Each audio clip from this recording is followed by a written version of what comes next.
Episode 45 of Ooh, Homage with my good friend Korbi Johnston. Korbi, funny story. Korbi and I have only known each other for 4 months, 5 months. 5 months. Yeah. I know it feels like 15 years, but No. it's only been 5 months. Yeah. Korbi is not only a friend, but a client at one of our clients called Planet ROI. She's the newly minted Chief Growth Officer. Thank you. ROI. This is a really, really special episode. And the reason it's special is because this is one of those moments when I asked Korbi to do this a few weeks ago.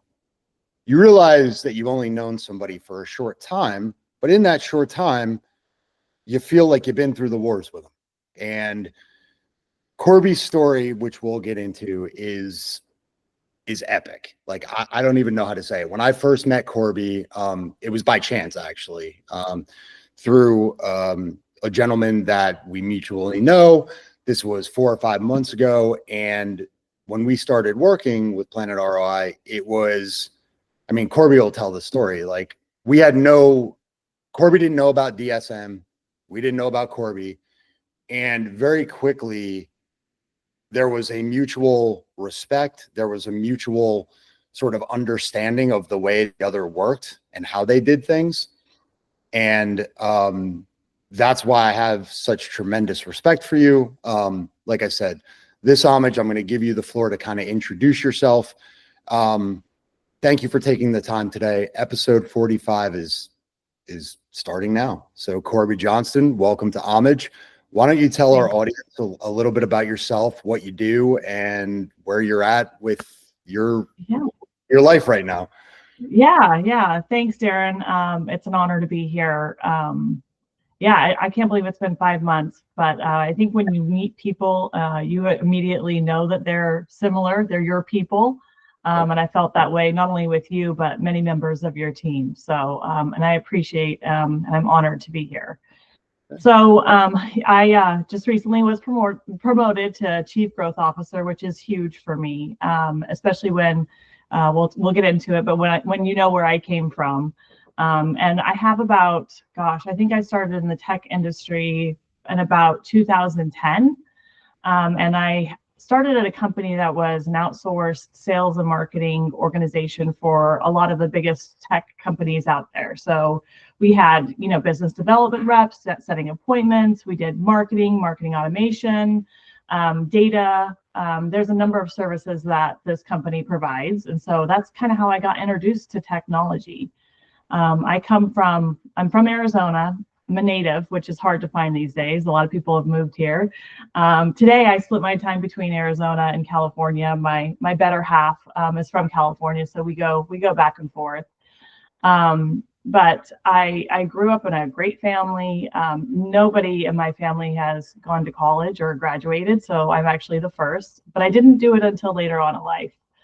So once I got introduced to technology, I was just like, I was enamored. I took off. I started out as a caller at a call center. The unique thing about this call center is that it was in a women's prison facility. Okay. Hold on. Because this is what it took her. This is where the story begins. So yeah, I'm going to tell you a story. When Paul wrote the first email back and he included you on the email. So my first inclination, obviously, I run set, like Korbi knows now, and we could joke about it. Like, I'm the LVP of DSM. Like, the team are the stars. Darren is like running point on making sure that relationships are good, that, everybody's happy with what's going on. If things need to, if things are bad or something needs to change. So the first thing I do is type in Korbi Johnston, and I'm like, who's Korbi? I see this video of Korbi, and it's a 10-minute or 12-minute video. And I'm like, wow, okay. Yeah. And Korbi's well put together in a nice business suit and the whole thing. And I'm like, okay, this looks like a TEDx. Great. Like, let's see what Korbi has to say. And I open the video. I get about I don't even know, 45 seconds into it. And I'm like, huh, wow, okay, tell me more. Korbi's story, and I'm so appreciative that you are willing to share this with people, because I think it's so important in the message that we were speaking a little bit before jumping on. During this week of Thanksgiving, I'm going to let Korbi tell the story, but during this week of Thanksgiving, obviously, it's very important to be grateful and to give thanks for all the things that you have. When you hear Korbi's story and everything that goes with it, the biggest thing that it left me was about second chances and understanding.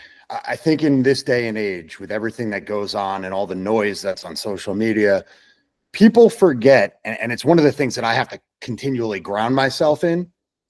You never know where somebody's at in life, and you never know what's going on with them. So it's like the golden rule, going back to the time of Jesus or whatever. It's do unto others as you have done unto yourself. And I think that's so important here. So opening up the video, and then I'm going to let you speak to it. I was totally floored. If there was a North Pole of what I was expecting from the video, this was the South Pole, because Korbi, like, she was a CEO, like, of a Fortune 100 company, like, boss lady on this stage. So tell us a little bit about your story, and let's frame it for the audience that this is all about second chances. And to the point about where Korbi started as a caller, like, you're talking about growing yourself from basically the lowest rung of the ladder, learning every step of the way, and getting to a point where a few weeks ago, you are now promoted to a chief growth officer of a company that is worth a hell of a lot of money. So the floor is yours. Tell the audience a little bit about this, because to me, it's at the core of why you're on here and what is so great about humanity. Yeah, absolutely. So, like I was saying, I got introduced to technology at a call center that was in a women's prison facility. So part of my story is, and it's interesting because I have a wonderful family, had a wonderful upbringing, right? You just never know where your choices are going to take you. And so I spent about probably around, I don't know, probably 6 to 8 years off and on addicted to drugs. And that landed me in prison by a number of different choices, right? And so I was sentenced to 6.5 years in the Perryville Correctional Facility here in Arizona. Arizona has pretty stringent sentencing laws here. So it's actually kind of a common joke that you come to Arizona on vacation and leave on probation. That's not as harsh as it used to be, but it's bad. So I was sentenced to 6.5 years. At the time, I was 27, 28. So this is back in 2007. And I had 3 kids at home. I had, a family. Their father wasn't in their lives. He was also a drug addict. And so thankfully, I had a great family that took my kids in and were very supportive to me. But on that day of sentencing, I'll never forget thinking, like, my life is over. Like, how will I ever overcome this? How will I ever get a job that pays enough for me to be able to support my family? How will I come back from this? It was a harsh reality. And I always keep this as part of my story. And it's more that I tell, it's a part of my story I only tell, like, people that I'm close with. But my turning point when I got to prison, because you get there and you're kind of like, okay, what do I do now? Like, I don't know what to do. And so you have a choice. You can, like, continue on the path that you were on and hang out with people that are not going to change their lives, or you can start to make some changes. And so, but I remember getting a letter from my cousin who I grew up with, and she was my age, and she had done everything right, like, in her life. Like, graduated high school. She went to college. She got married. I mean, the order of things that people would say are normal or would create a successful life, right? Yeah. And so she was pregnant with her second baby, and we were the exact same age. But she got diagnosed with stage 4 cancer, and she had passed away while I was in prison. And my mom sent me her memorial from her funeral. And in there, she had written a letter to her family and friends. And the last statement in that memorial said, if you are so lucky to have time with your family and friends, please don't take advantage of that. I wish I could be so lucky. And in my head, that was like a huge turning point for me, because I was like, okay, like God, universe, whatever you believe in, there's a reason I'm still here. Like I should have been dead quite a bit of times, like the life I was living. And I'm like, okay, like I hear you, like there's a purpose for me. There's a reason I'm still here, and I have to take advantage of it. That's hard for me. I'm getting emotional, but it was huge for me. And thankfully, there was an opportunity here in prison. It's called a company called Televerdi. And Televerdi has a nonprofit side of their business, and they have a for-profit side of their business. And the for-profit side does the outsourced sales and marketing for a number of tech companies. And so all I knew is I had to get a job there. I had to get a job there, not only because it's the best paying job in the prison, and it's not slave labor. Like they pay federal minimum wage. A portion of what you get paid goes into a savings account. So after 6 years, like I would have like a nice little nest egg to come home to help me get set up. But not only that, more importantly, I had the opportunity to learn a skill, to learn some skills, to learn about technology, to learn about sales, to learn about marketing. And so I took every advantage.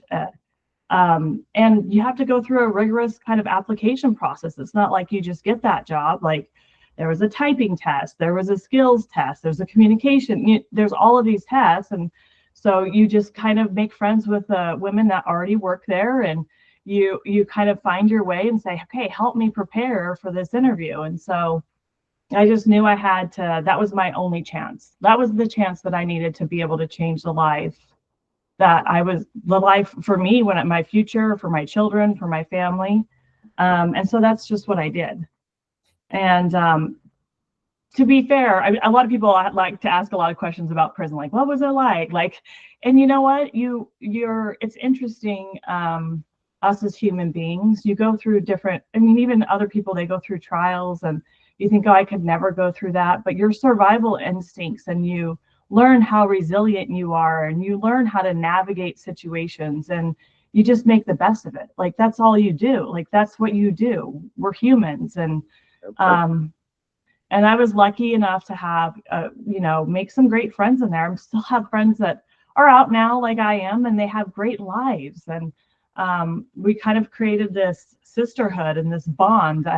I like to correlate it to going to college and being in a sorority. Like we went through a hard time together, but we all came out the other side, and it was challenging. But I'm so grateful for Televerdi. I ended up working there for about 10 years. I did 4 years there, and then 6 years when I got out. So I worked there for quite a bit of time, and I just continued to get promoted and just work hard. And I was blessed enough to work with some of their top clients at the time. So SAP, PulseSecure, Pitney Bowes Software, Hitachi Vantara. So those are some big names in the tech industry. And it's a unique situation to where I actually got to learn the best practices of some of those organizations as relates to demand generation, marketing, sales.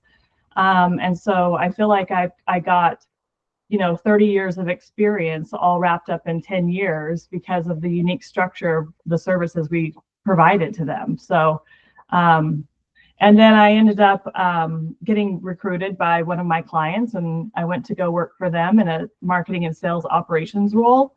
And then I went on and I was part of a RIF after that, of course, right? They got acquired and things happen. And at that time I was like, maybe I made the wrong choice, but I have always been able to, because of the network I was able to create, been able to land on my feet wherever I go. and continue to be promoted and progress and learn. And I went back to school after I came home. I ended up getting my degree. And I have my kids back. It's funny that you say like moments of gratitude and really thinking about things. So yesterday, my daughter hit a curb and, she blew out 2 tires and broke. I mean, it was bad. So our car's in the shop, and I was like, okay, this is not the kind of day I want. And Anthony, my significant other, and I were going to pick up a car for her. So, and on the way home, I like got emotional. And you want to get frustrated at your kids. Now we say little kids, little problems, big kids, big problems. My kids are all adults now. But I got emotional because I was so frustrated and angry and like, oh, I'm so tired of like these kids. Like she's 26 years old. But I got emotional because I was like, you know what? I'm grateful that I'm here and that my kids can rely on me today and that I can take care of these things because my life could have turned out so very different. I don't even I mean, my kids are younger than, don't worry about it. Like, let it go. Like, I'm learning with a 15, a 14, almost 14, and a 9-year-old. Yeah. Korbi, like, let it go. Let it go. Yeah. Yeah. Go. Yeah. Yeah. As long as your daughter's okay, like, yeah. Yeah. There's so much. So this is the first time. This is why I wanted to have Korbi on it again in a short time, in a 4.5, 5-month window. You get to know somebody, and it's funny because Zink and I both we've had a lot of conversations about like, what are the best practices? How do we go about like navigating this? And what I want to let you know is that you're probably sitting there going, oh, they've helped me a lot with like, things and how to get things done and making sure everything's in place. You've helped us as much.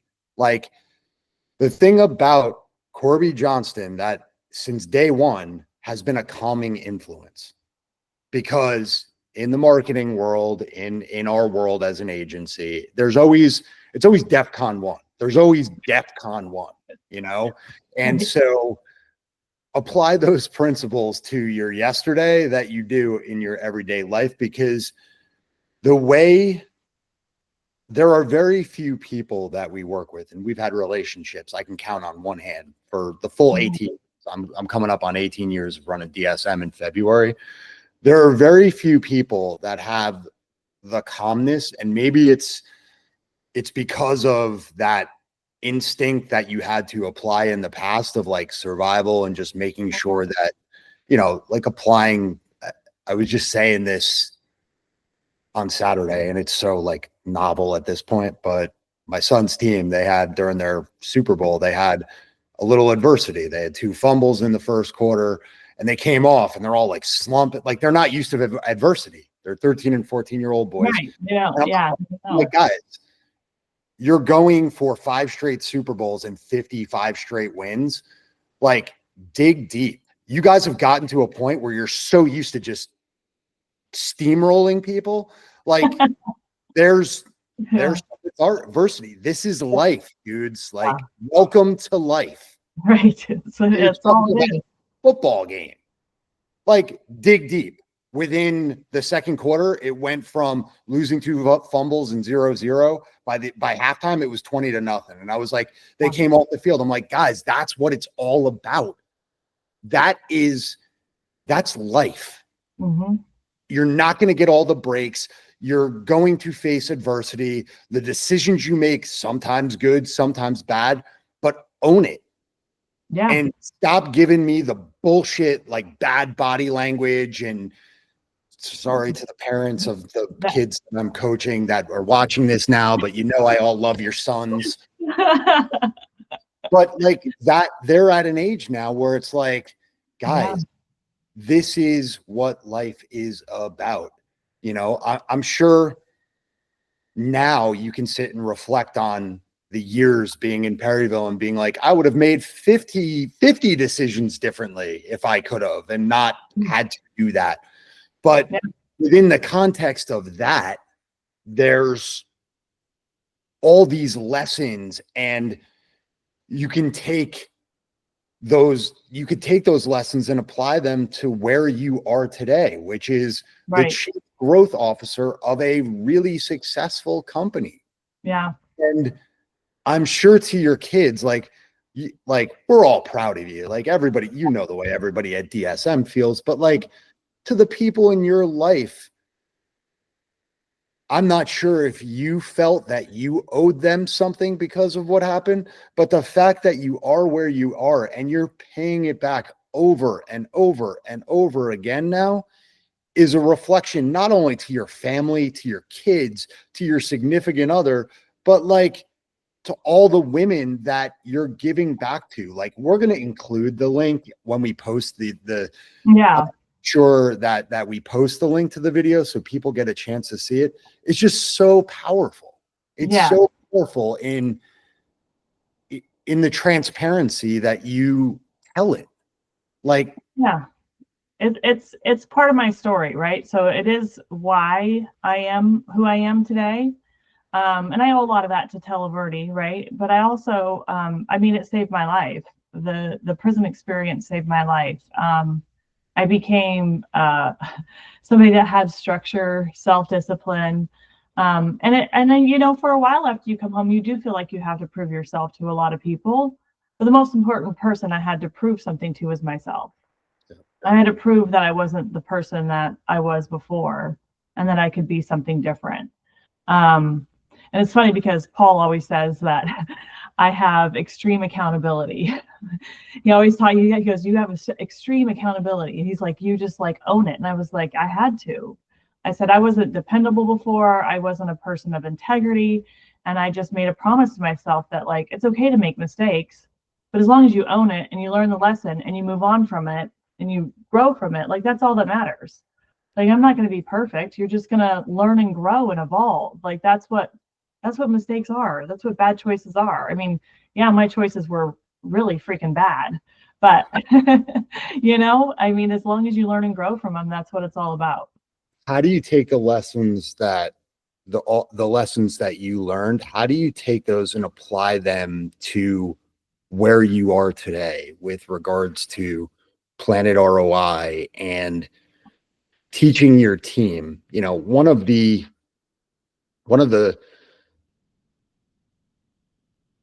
things that when we speak is your accountability to your team and wanting to be present, be there, giving back. It's one of the things that for me, you know, like you've known me long enough now. Like I said, we joke about me being the LVP, but at the end of the day, when the shit hits the fan, guess who has to deal with it? Like that's my job. That is what I need to do. So how do the lessons that you had going through that time of your life, how have they, because you've been at Planet ROI now, what, like 10 months, coming up on a year probably? Since April. Yeah. Yeah. Okay. So Yeah. it's like 8 months. Yeah. How have those lessons applied to the journey over the last 8 months of where you started to what happened a few weeks ago? Like how does that all correlate? Yeah. It's interesting. I think that you take, pieces of what you learn and what you become, right? And you try to still stay grounded. I think my biggest thing, right, is trying to stay grounded on where I came from. And I still stay involved with the Televerdi Foundation. And so I think there's a sense of humility, but also there's a sense of I have to take care of my people. I think I've learned from some really good mentors and leaders that I don't want to be a manager or micromanager, right? I want to care about my people. I want to know what's most important to them. I want to know where they want to go in their career. And I want them to know that I support them. And so I think my approach is getting people to want to follow you and to want to like have your back because they know I have theirs. Yep. And I think learning to navigate I mean, Planet ROI, I've always been in software sales, right? So Planet ROI is IT asset disposition. So we're dealing with the disposal and remarketing of hardware. So it's totally different. So I had to learn a lot. And I think that I have a foundation of, I want to learn and grow. And I do believe that I got that when I was on the inside. Like, I wanted to study, I wanted to learn everything I could, because knowledge is power, if you know, and not only knowledge about technology, industry, business, but knowledge about self. Like, how can I become self-aware? How can I become, how can I have some personal growth? How can I increase my spirituality? And I think all of those things help you to have self-reflection and accountability, and help you to kind of be the best version of yourself that you can be. Am I always great and perfect at it? No. But I think that part of the success that I've seen is that I make calculated moves and changes, but I'm also not afraid to take risks and make mistakes and be innovative and just say, hey, let's give this a shot. Like, it may not work, but I'm willing to like fail and like take it on the chin. Like, it's okay. It's okay. If it works, great. If it doesn't, like, we learn something. What we learn from it? Well, I think that what you just said and how you kind of tied it up, I think that's one of the key positives, or key like growth pieces of any good leader. Having your people's back, I think, is important. Letting them have the runway to be able to grow and to make mistakes on the flip side of it, but also knowledge of yourself. Like, my biggest thing, I joke, and Zinka definitely jokes with me about it, but it's like having her and Charlene, it's like having a younger and an older sister, and having imposter syndrome. I mean, if there's an Achilles heel, like, that is my Achilles heel. And my wife, thank God, is be like, dude, sometimes you need to just stop and appreciate what you've done. Like, there are people who can't make it 6 months in business. You're going on 18 years. But it's that balance of being Sicilian and finding the next brick wall to put my head through. And on the other side of it, stop at some point and take a deep breath and be like, thankful for what we've done and the relationships that we've created, and how we've all come to be. I mean, at the end of the day, case in point, Saturday, I literally stopped at the end of the game. One of my, like, I don't know if I had three things. I definitely had two things. One, when I started DSM 18 years ago, was to do this better, whatever this was. And two was to give back coaching youth football. And this is before I even had a son, to the community that brought me up. And Saturday, today's Tuesday, Saturday was a culmination of that. And at the end of the game, my first thought didn't go to, we just won 55 straight games. I literally like had to control myself, because the biggest thing was, I said, I'm never going to coach. I might coach my daughter, but it'll never be the same as the 6 years and the bonds that I've got coaching football with Luca. It's over. And the gratitude that I had to do that, and the ability, this company, my wife, the company, the people involved, gave me the ability to fulfill one of my dreams.